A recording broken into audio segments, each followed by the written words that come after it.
Do you think maybe that's a component of wrestling going forward, looking at MJF and AEW and Roman Reigns and WWE world champions, as opposed to not coming to the town so often, just not appearing on TV as often? I shouldn't say that. MJF appears on TV every week. He doesn't wrestle as often.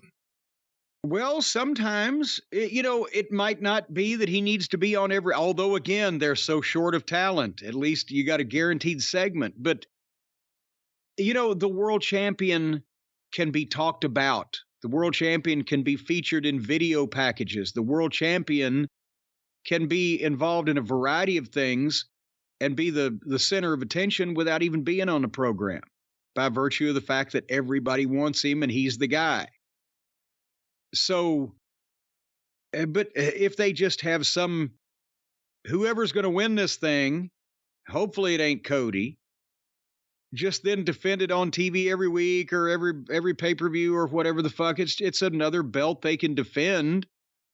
But even this blasé fan base that's been told not to care about anything too much or believe in anything or take anything seriously, even they've got to be rolling their eyes at this, don't they? I don't even mean the smart fans on the internet. I mean just the average they got another world champion? And who are you supposed to put it on, like you said? I think it would hurt someone like Austin Theory or Braun Breaker if you brought him up and did something like that. It would hurt these young guys to have a new championship with no credibility. Yeah. Cody's the wrong pick, and we've discussed the reasons. Right.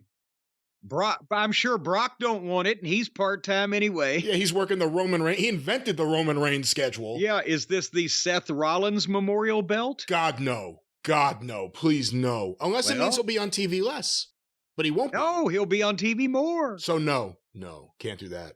So, okay, there you go. So it can't be a young guy because it's a brand new belt. You need an established name to make it legitimate, much as we talked about earlier when Vince wanted Brett to work with Steve Austin and make him look competitive.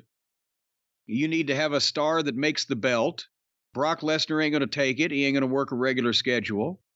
It'd be the worst thing in the world to give it to Cody unless they intended to, as I said, unify the thing down the road. And even then, that'd be stupid because they're already there.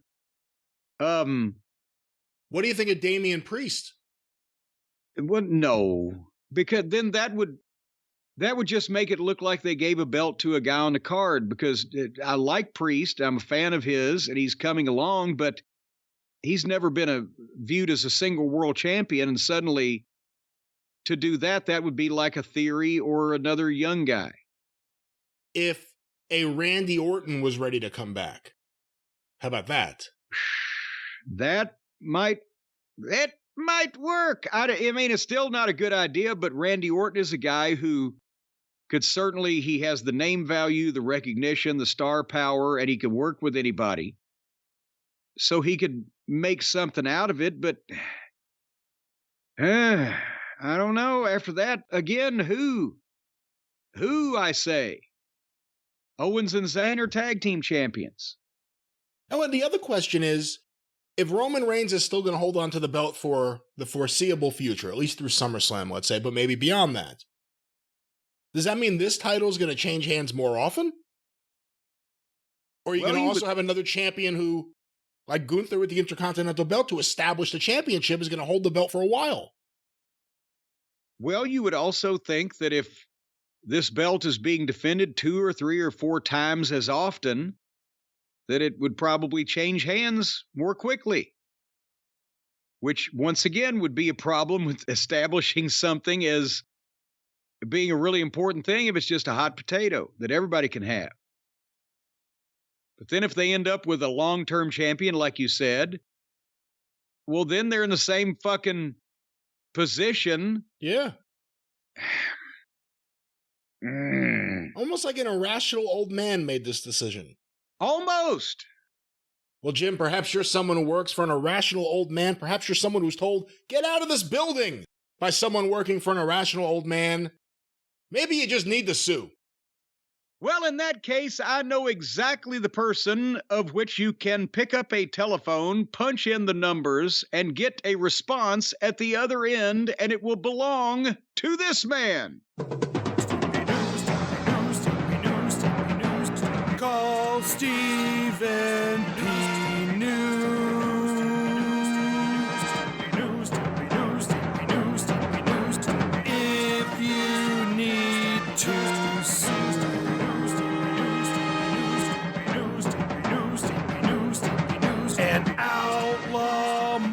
good show or two. Skills to the rest. And let me just ask you this, Brian.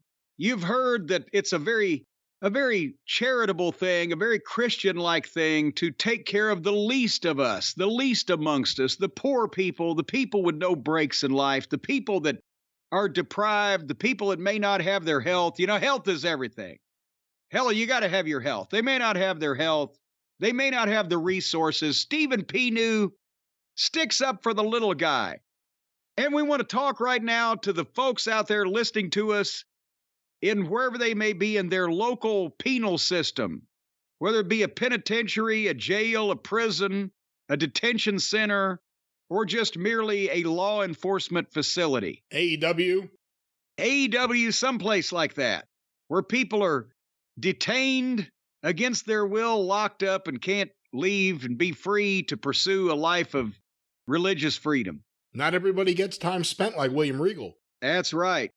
But Stephen P. New can help you out because he takes care of the little people, including, as I mentioned, all you people I'm speaking to in jails, prisons, and facilities like that. Stephen P. New is taking the entire state of West Virginia to task on the overcrowded, understaffed, terribly horrible conditions jails in West Virginia. He's also taken up for the opioid-addicted babies. He's also taken up for the wrongfully terminated. If your life or job has been terminated wrongfully, you need to call Stephen P. New at 888-692-8084, newlawoffice.com. Brian, when's the last time that your life was terminated early? Like 3 hours ago. Well, that's good. It's You because you fight back. You have to fight back. That's because you were having to watch Raw. Your life was terminated 3 hours ago. Because I was watching Raw. Yes. So anyway, if you want to sue because you had to spend 3 years of your, 3 hours of your life, 3 years or 3 hours. It felt like 3 years. It felt like 3 years. Of your life watching Raw. That's Stephen P. New too. Once again, 888-692-8084, newlawoffice.com. Do you think we have a large incarcerated audience? People are listening to us out there. Can you get YouTube and podcasts in jail? Funny enough, we do hear from a lot of our incarcerated listeners, and we... Wait a minute, wish you luck. I don't remember that I've heard from an incarcerated listener. Well, I tell them. I say, Jim doesn't want to hear from you. I'm your friend. What are you doing pissing off goddamn violent criminals? I'm not pissing them off. They like me. You're getting them pissed off at me. What happens. If you have a friend that has gotten a violent criminal pissed off at you for no reason, call Stephen P. New, 888-692-8084. We got a bunch of people in fucking jail listening to us, for heaven's sake. We've got to maintain that audience. It's not their fault they got caught. You know how they watch WWE pay-per-views? On the jailhouse cock!